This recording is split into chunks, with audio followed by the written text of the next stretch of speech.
marilah kita pegikan perjuangan bangsa kita dan pegik perjuangan pemuda Pancasila. Mereka Pancasila, Pancasila, Pancasila. Terima kasih. Assalamualaikum warahmatullahi wabarakatuh. Salam sejahtera dan selamat siang untuk kita semua. Maaf nih, terpaksa baca contekan, takut. Biasa orang Indonesia kalau tidak disebut namanya merasa dikecilkan. Yang saya hormati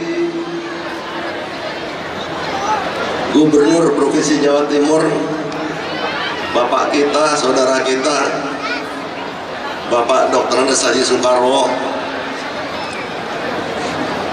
Yang kita hormati sahabat kami, Wakil Ketua DPR RI Bung Fahri Hamzah. Yang kami hormati Ketua DPRD Provinsi Jawa Timur yang hadir,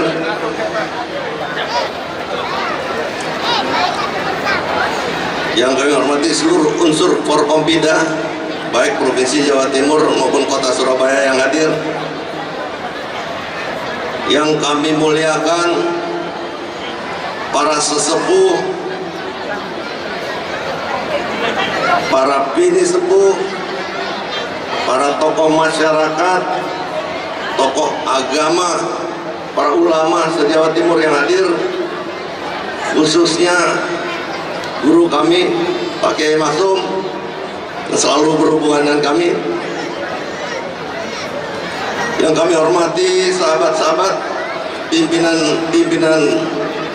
dan anggota partai politik se-Jawa Timur yang hadir, organisasi kemasyarakatan, sahabat-sahabat pimpinan dan anggota Komite Nasional Pemuda Indonesia Jawa Timur, dan seluruh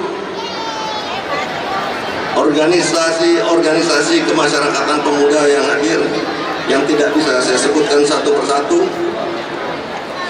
Keluarga besar Pemuda Pancasila yang saya cintai, saya hormati, dan sangat saya banggakan,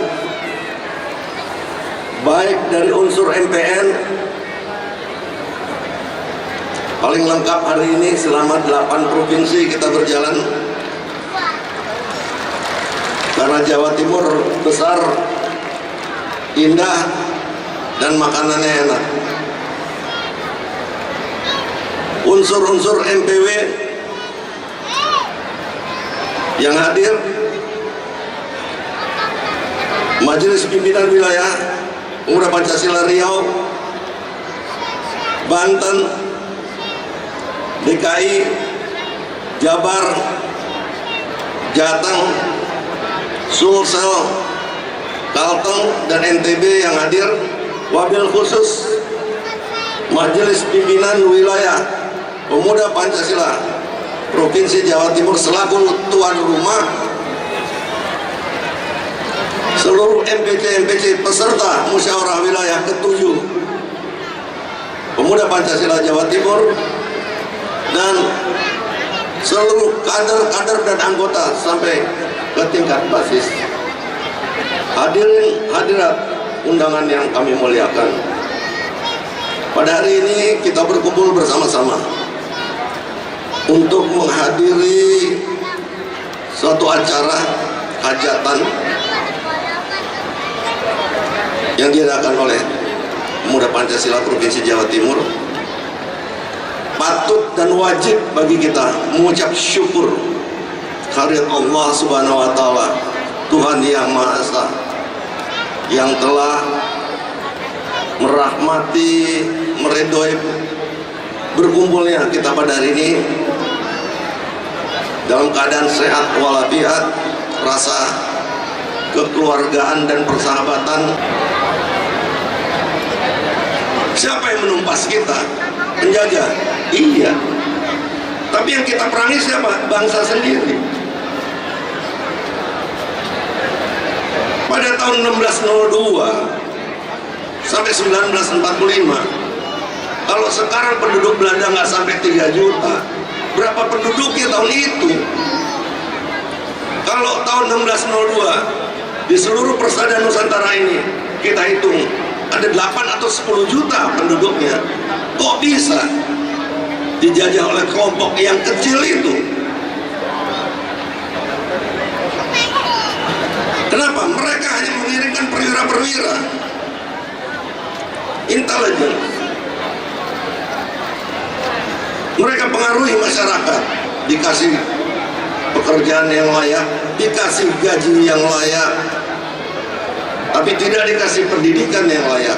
Jadilah itu marsose, jadilah Kemil. Kalau di Jawa berontak, kita perang lawan orang Makassar, kita perang lawan Ambon, kita diperangi orang Sumatera. Di Sumatera berontak, kirim dari Jawa, diadu domba, di Vidya Tempera. Itu yang terjadi. Alhamdulillah, anak-anak Ningrat dan anak Amtenar yang mempunyai jiwa-jiwa berjuang, kesadaran yang tinggi, mereka membentuk satu lembaga pendidikan yang namanya Budi Utomo. Siapapun bisa sekolah situ. Anak gembel, anak setan, tidak bayar, anak petani, anak buruh, anak nelayan. Tahun 1908, maaf Pak Karo, Pak Fahri, saya agak panjang supaya jangan gelap melihat pemuda Pancasila yang dibilang preman tadi. Ini ada sejarahnya, panggilan sejarah kita. Mereka membuat lembaga pendidikan Budi Utomo. Siapa aja bisa belajar situ. 20 tahun kemudian, ini kita hitung matematik belajar di Indonesia. TK 2 tahun, SD 6 tahun, 8 tahun, SMP 3 tahun, 11 tahun, SMA 3 tahun, 14 tahun, kuliah antara 5 sama 6 tahun, 20 tahun. Di dalam 20 tahun ini lahir para siswa-siswa, pemuda-pemuda, pelajar yang terdidik, yang selalu berkumpul di tempat pendidikan di Budi Utomo, saling kenal. Kalau di Jawa Barat dikatakan saling silih, asih dan asuh.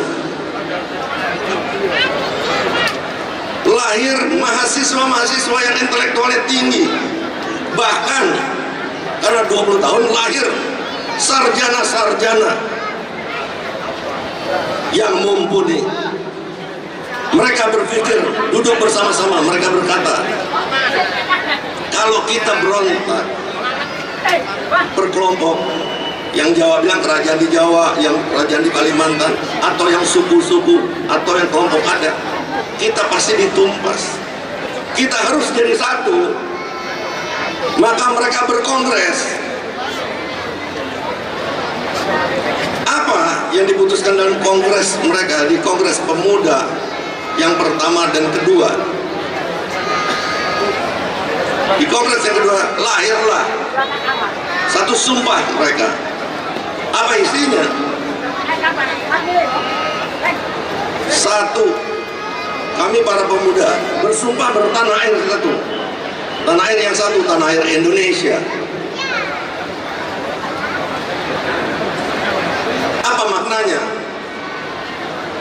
Mereka membuat satu ikatan moral di antara para pelajar, mahasiswa, dan para sarjana ini yang ikut di dalam Kongres Pemuda ini, untuk mempunyai rasa memiliki sense of belonging terhadap tanah dan air, bertanah air yang satu.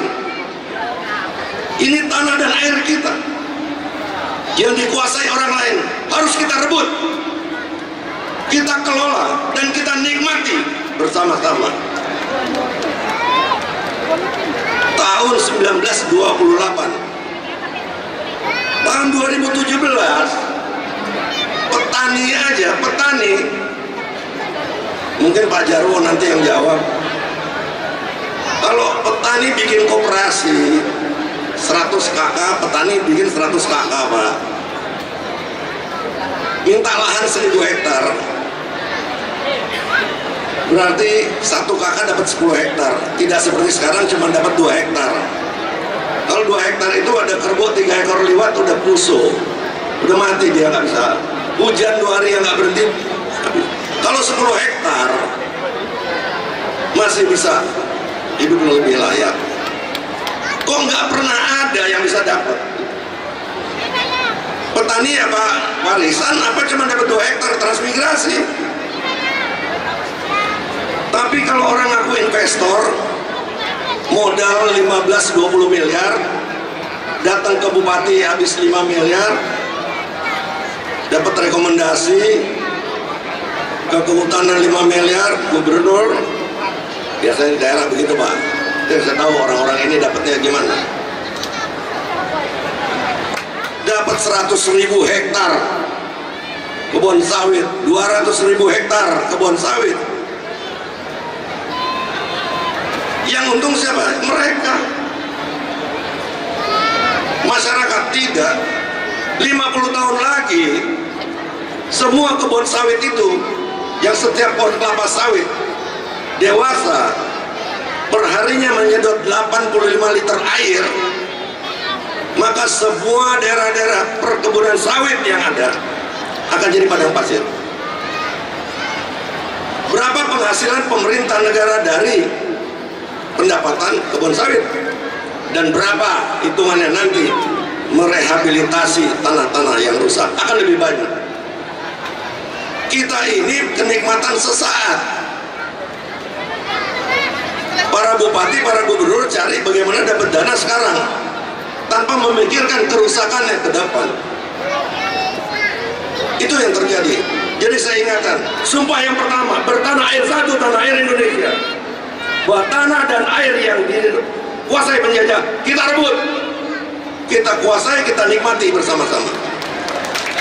Moga-moga para penjabat dan para anggota DPR menyadari ini, khususnya para pimpinan partai politik.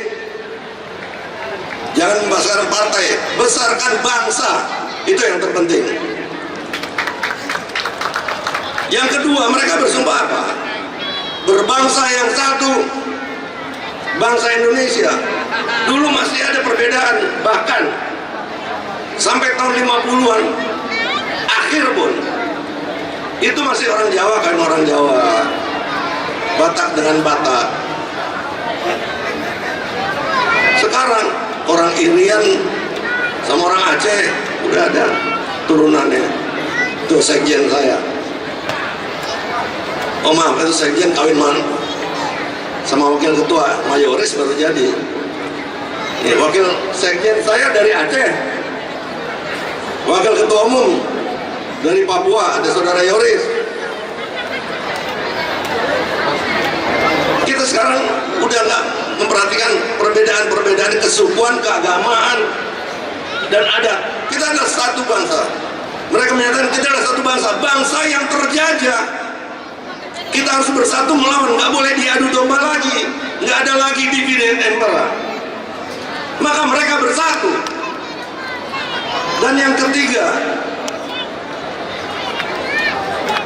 kami para pemuda Indonesia dengan ini bersumpah berbahasa yang satu. Ini ada penegasan yang lebih dari yang dua tadi. Bahasa Persatuan Indonesia. Maknanya apa? Apakah oral kita nih atau vokal kita bicara yang nggak bisa bahasa Melayu atau bahasa Indonesia di bukan orang Indonesia? Tidak. Di Jawa Timur masih banyak yang nggak bisa bahasa Melayu, bahasanya Madura. Di Jawa, bahkan di Jakarta ada warung Tegal yang orangnya jualan kisahnya bahasa Jawa, Jawa beledak-beledok. Tapi dia orang, kita akui orang Indonesia. Jadi apa? Tahun 1928 mereka udah mempunyai pemikiran komunikasi, bahwa bahasa yang maksud itu adalah komunikasi. Komunikasi dalam berjuang. Para ahli ekonomi berjuang dengan ekonominya. Ini yang sekarang menjadi dalam Undang-Undang Dasar 45 kita wajib bela negara. Ahli hukum membela bidang hukum, jangan kayak di acara ILC. Jadi pengadilan bayangan, bisa manggil Mahkamah Agung, bisa manggil segala macam. Orang hukum jadi pengamat, kalau pengamat apa yang diputuskan oleh pengadilan salah atau sebaliknya.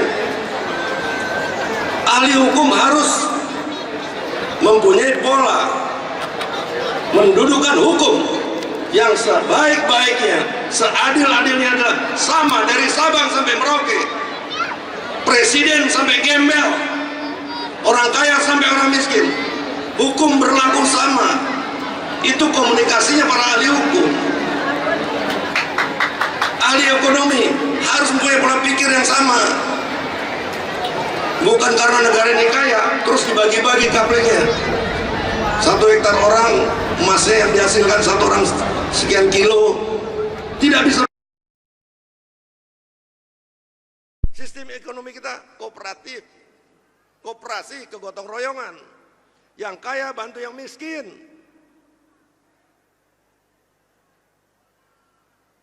Sekarang kalau kita lihat Indomaret, Alfamart, apa segala macam, ini pembunuhan pelan-pelan terhadap pasar-pasar masyarakat, pasar rakyat yang kecil.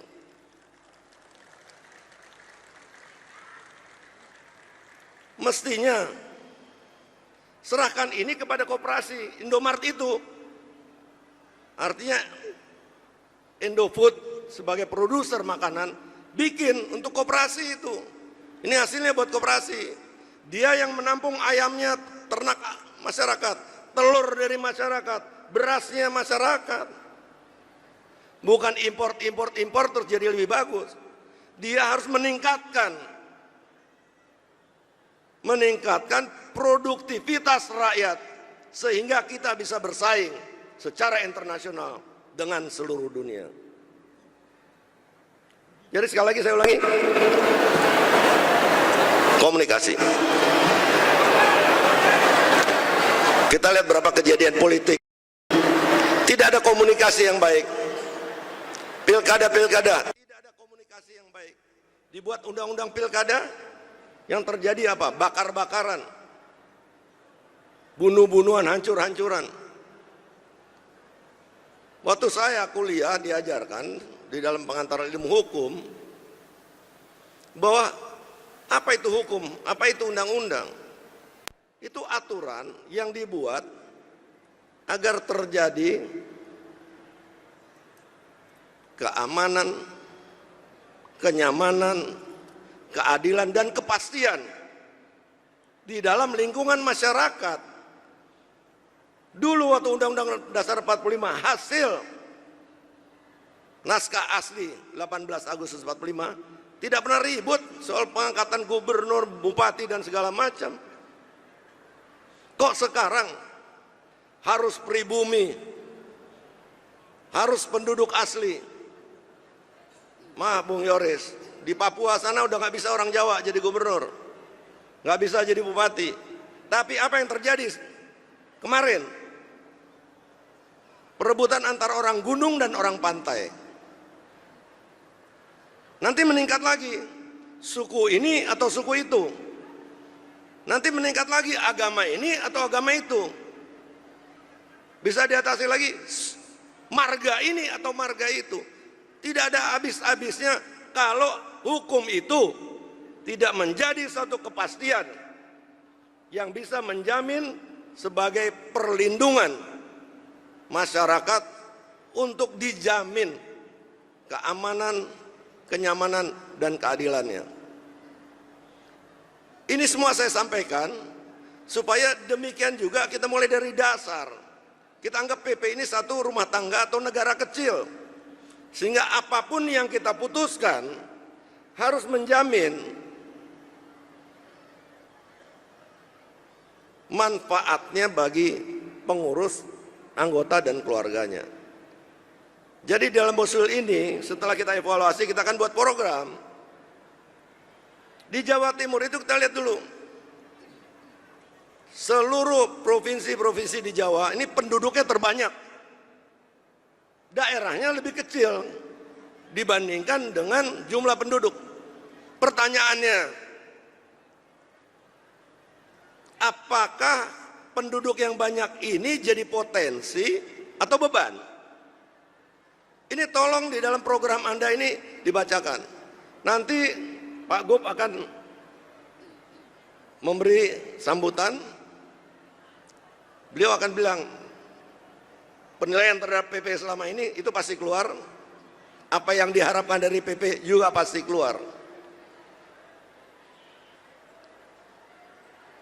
Ini potensi.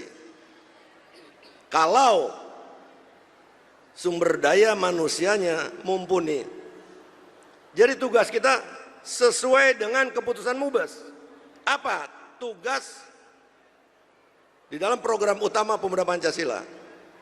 Tadi kita satu organisasi yang dilahirkan karena panggilan sejarah. Pemuda Pancasila bukan partai politik, walaupun dia punya partai politik. Partai politik punya sayap. Pemuda Pancasila terbalik. Kita organisasi kemasyarakatan yang punya sayap. Sayapnya itu partai politik. Gunanya buat apa? Buat memperjuangkan hak-hak politik anggota Pemuda Pancasila. Jadi nggak keleleran ikut yang lain-lain. Bukan jadi kader, malah jadi pesuruh. Jadi kita harapkan bahwa Pemuda Pancasila sebagai satu organisasi sosial kemasyarakatan yang berbasis massa. Tugas utamanya adalah menghimpun massa, merekrut massa sebanyak mungkin. Ini kan sesuai. Jawa Timur banyak penduduknya, sebanyak-banyaknya kita tampung. Kita didik, kita kaderkan sesuai dengan kelahiran kita. Saya kembali ke depan, kita lahir buat apa? Sumpah Pemuda telah terlaksana. Mulai perjuangan persatuan terjadi. Mulai ada perlawanan terhadap penjajah. Sejarah juga ada manipulasi. Di dalam sejarah perjuangan kita ada dua revolusi perjuangan. Pertama, perjuangan atau revolusi politik yang dipimpin oleh Bung Karno dan Bung Hatta. Yang mereka sejak tanggal 28 Oktober tahun 1928 sesuai dengan hukum yang berlaku bahwa satu negara itu diakui apabila satu, dia punya kawasan atau wawasan daerah. Kedua, dia punya rakyat. Ketiga, dia punya undang-undang dasar. Empat, dia punya pemimpin. Dan kelima, dia mempunyai lambang-lambang negaranya. Itu yang digempar-gemborkan oleh Bung Soekarno-Hatta, Muhammad Rum, Haji Agus Salim, dan lain-lain secara internasional. Tapi kita tetap tidak diakui.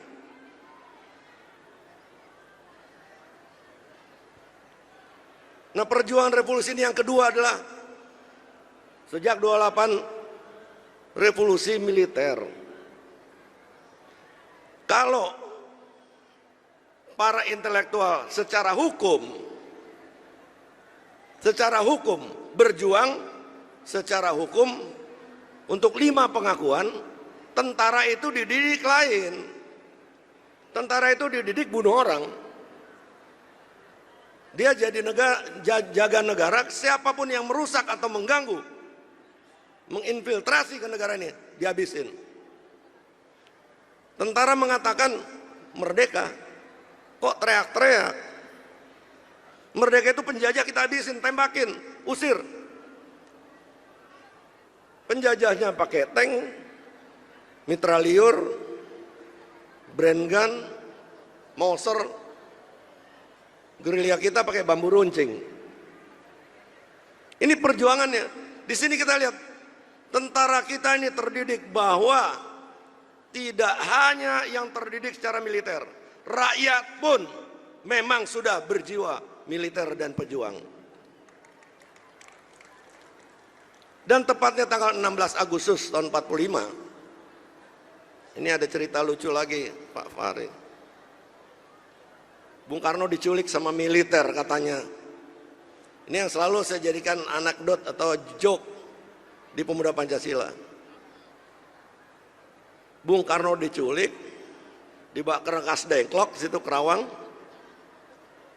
Apa yang terjadi di sana? Dialog.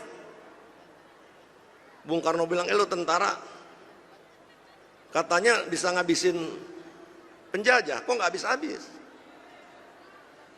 Sebaliknya mereka bilang, Bung Karno, lo teriak-teriak kita nggak merdeka. Apa yang terjadi? Udah, kata tentara, Bapak Bung Karno, Anda besok proklamirkan kita yang jaga. Ada penjajah Jepang datang, kita yang sapu. Belanda datang dengan sekutu, kita yang sapu. Apa yang terjadi? 17 Agustus pagi, Bung Karno memproklamirkan kemerdekaan bangsa Indonesia. Dengan ini kami memproklamirkan kemerdekaan bangsa Indonesia dengan catatan titik tertanda Soekarno-Hatta. Ini ada dua yang saya catat di sini. Pertama, kok kalau orang diculik biasanya diminta tebusan.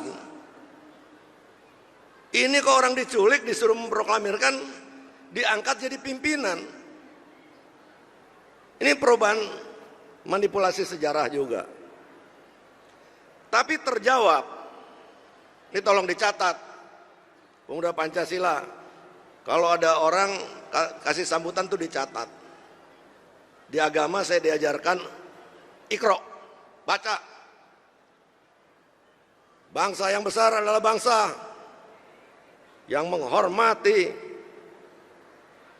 melanjutkan sejarahnya. Nah, namanya sejarah kan catatan, bukan legenda. Jakatarup apa sejarah? Sangkuriang apa sejarah?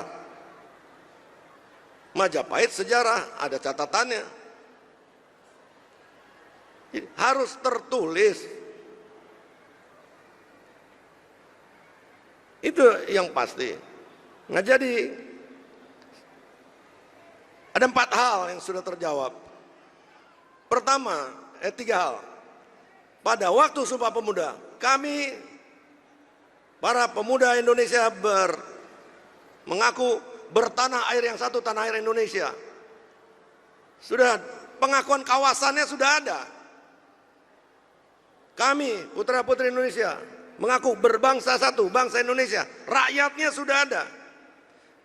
17 Agustus 1945, Bung Karno Hatta menyatakan proklamasi tertanda atas nama bangsa Indonesia. Punya pimpinan, sudah 3. Kurang 2, apa?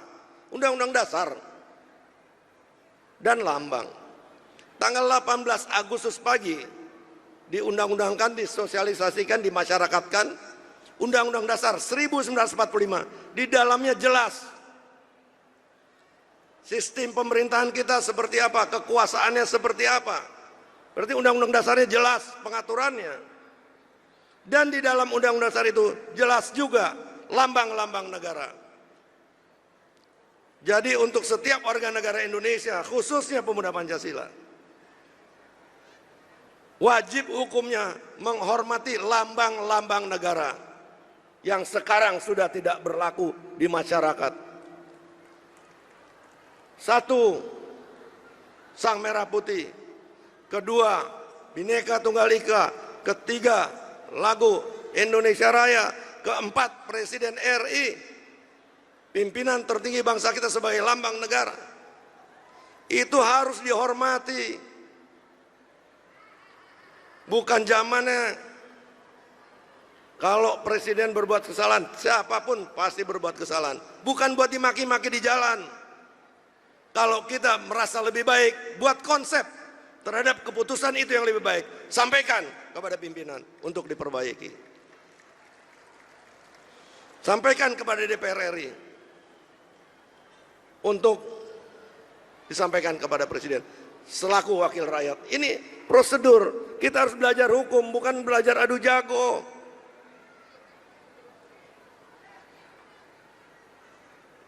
Nah, itulah Undang-Undang Dasar 45 yang berlaku, mengikat kita. yang jelas di dalam pembukaannya berbunyi, dengan ini dibangunlah dan dirikanlah satu negara, Kesatuan Republik Indonesia, yang berdasarkan ketuhanan yang Maha Esa, kemanusiaan yang adil dan beradab, mengikat dengan persatuan Indonesia, ya kan? Kemudian kerakyatan yang dipimpin oleh hikmah kebijaksanaan dalam permusyawaratan perwakilan. Nah, sila keempat ini jelas. Itu menjawab NKRI. Yang kelima, mewujudkan masyarakat yang adil dan makmur. Saya kupas sila keempat. Jadi bangsa kita berdiri dengan satu ikatan moral di dalam Mukadimah Undang-Undang Dasar 45. Bung Karno mengatakan ini binding factor. Kalau bangsa kita ini berbeda suku, agama, kerajaan dan segala macam, seperti lidi yang banyak, maka Pancasila adalah pengikat yang paling kuat. Mungkin pengikatnya kuat, dipotong orang nggak putus. Tapi sekarang ini apa yang terjadi? Dicabutin satu-satu, pakai duit, pakai jabatan, pakai segala macam.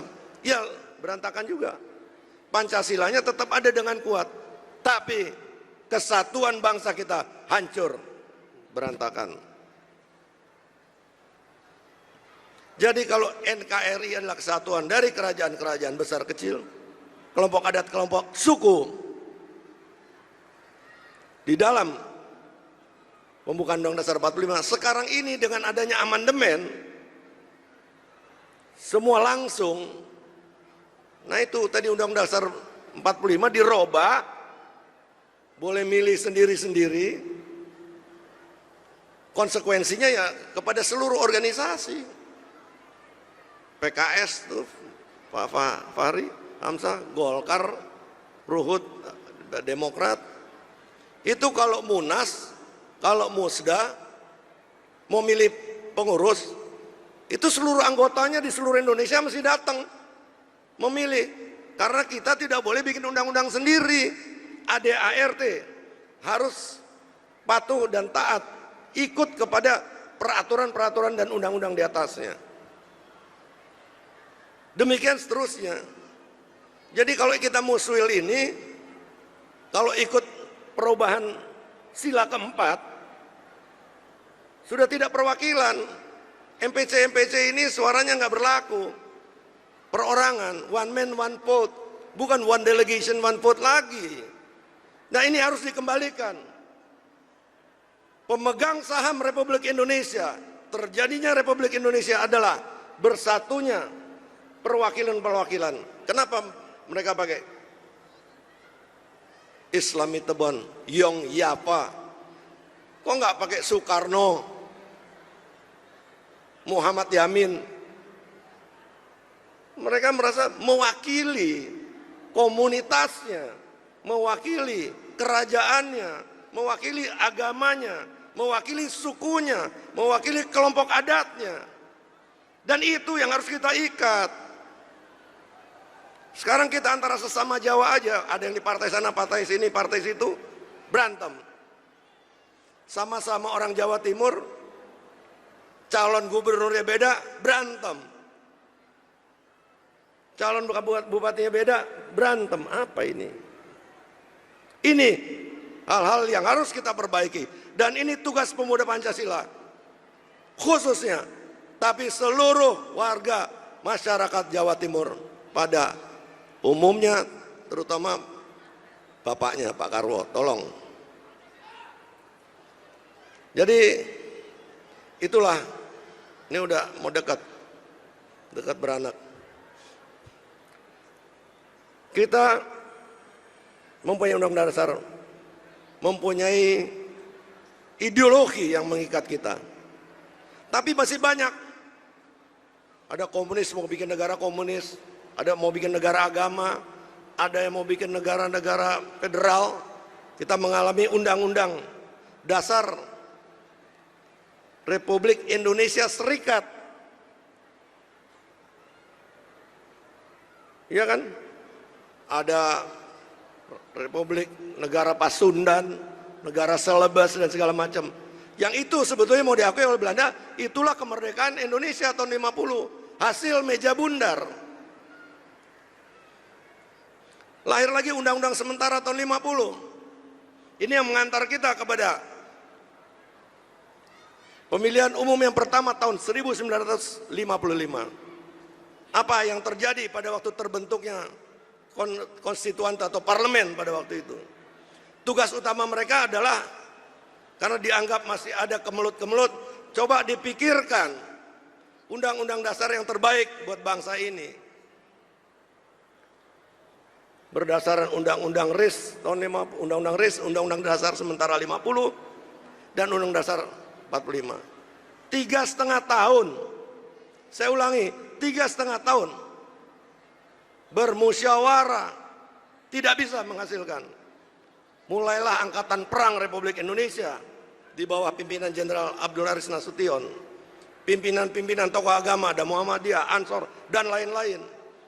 Ada kelompok-kelompok agama yang lain, kelompok-kelompok adat datang ke Bung Karno. Bung Karno, tidak akan beres negara ini. Kembali ke Undang Dasar 45. Kita yang jaga. 2 kali Bung Karno didaulat. 16 Agustus untuk proklamator, kemudian 5 Juli untuk dekret presiden. Maka beliau mendekretkan kembali ke Undang Dasar 45 sesuai dengan naskah asli. Tapi Angkatan Perang Indonesia yang belum begitu besar, belum begitu kuat, tidak yakin, masih banyak rongrongan-rongrongan. Ada komunis pada waktu itu, ada DITII, ada PRRI, Permesta dan segala macam. Maka untuk menjawab dekret presiden, Pak Nas itu membentuk kubu-kubu Pancasila. Gerakan Pelajar Pancasila, Tani Pancasila, Buruh Pancasila, Nelayan Pancasila, Wanita Pancasila, Sarjana Pancasila, Mahasiswa Pancasila, yang semuanya tergabung di dalam Pemuda Pancasila sebagai koordinatornya. Dan ada satu catatan, ada footnote yang perlu saya tegaskan di sini. Tentara-tentara itu melalui KMKB-nya, kalau sekarang Pangdam-Pangdam, melalui Danrem dan Dandimnya pada waktu itu merekrut orang-orang untuk jadi pengurus ini. Mahasiswanya itu yang bandel, yang preman, yang tukang berkelahi, Pak. Sebab akan berlawanan dengan orang-orang yang ingin merubah ideologi dan dasar negara. Pemuda-pemudanya begitu. Taninya juga, semua orang stotrup istilahnya kalau orang Belanda bilang, penggempur. Nggak mungkin pemuda Pancasila ini yang diharapkan oleh tentara menjadi mitranya melawan yang akan merubah dan memberontak ini. Orang-orang kalau laki yang bawa boneka, nggak mungkin. Ini pasti preman yang gila-gila, yang berani bunuh orang dan segala macam. Itulah kelahiran pemuda Pancasila yang orang-orang itu masih saya pimpin tahun 80. Waktu saya menerima estafet pertama memegang Pemuda Pancasila. Apa itu Pemuda Pancasila? Isinya preman. Preman Pak, orang nggak bisa diatur. Pokoknya di otaknya ini cuma bisa makan dan bisa bela negara. Dia nggak mau diatur sama orang. Di pasar-pasar sekarang juga banyak. Anggota saya sekarang juga masih banyak Pak yang begitu. Berani mati cuma untuk makan. Karena apa? Makan susah. Berani mati untuk dapat pekerjaan. Kita lihat di pasar tikem-tikeman untuk jaga parkir, rebutan lahan. Ini masalah-masalah yang harus kita atasi. Jadi itulah kelahiran Pemuda Pancasila. Kita merupakan panggilan sejarah dalam rangka dekret presiden. Jadi tugas Pemuda Pancasila apa? Menjaga, melindungi, melanjutkan, menghayati Pancasila Undang Dasar 45 demi kesatuan Republik Indonesia. Jadi itulah tugas Pemuda Pancasila. Dasar itulah saya minta program yang Anda buat, apapun program itu. Pertama, sesuai dengan keputusan Mubas. Tugas setiap program adalah yang meningkatkan pendapatan pengurus, anggota, dan keluarga pemuda Pancasila. Kedua, menempatkan untuk mendapatkan pekerjaan yang layak bagi pengurus, anggota, dan keluarganya. Pendidikan harus ditingkatkan. Sejarah menjawab 1908 itu titik modal pertama bahwa pendidikanlah yang membuat kita merdeka. Dan pendidikanlah yang akan bikin kita adil dan makmur sejahtera. Itu yang harus kita pegang. Kemudian mendapatkan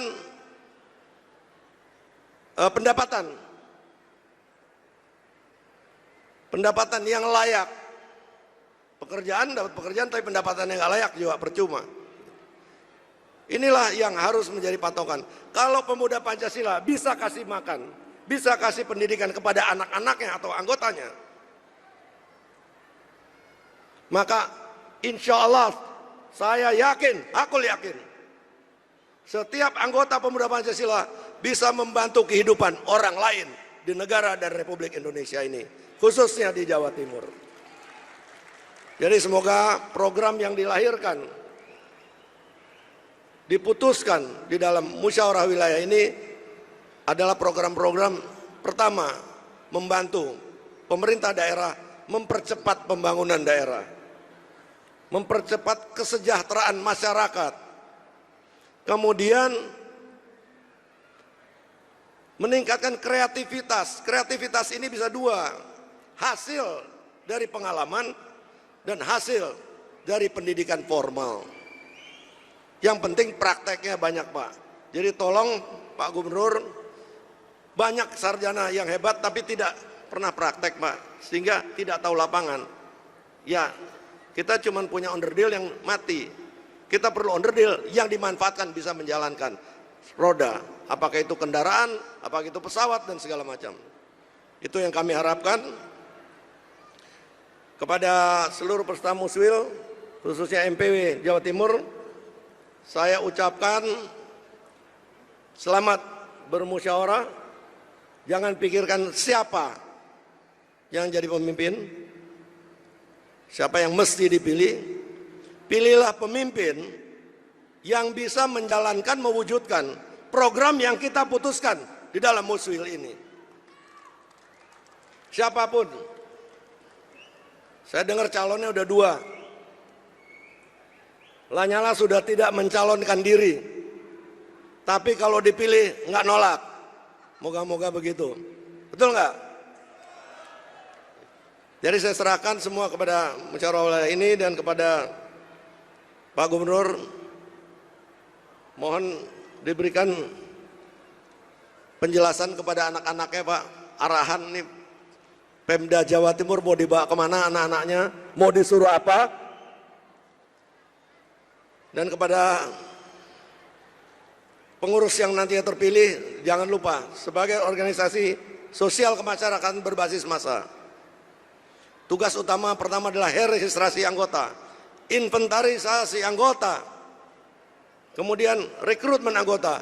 Ini dalam rangka konsolidasi personal. Yang kedua, konsolidasi organisasi, lengkapi jenjang-jenjang organisasi. Yang MPC-nya tingkat kabupaten kota belum lengkapi, tingkat kecamatan lengkapi sampai ke anak ranting. Hidupkan bahwa organ atau organisasi sebagai organ hidup dari mulai kuku sampai otaknya, bukan hanya sebagian-sebagian yang berjalan. Sekali layar terkembang, surut kita berpantang. Wabillahi taufik wal hidayah. Wassalamualaikum warahmatullahi wabarakatuh. Pancasila, Pancasila, Pancasila. Mereka, terima kasih.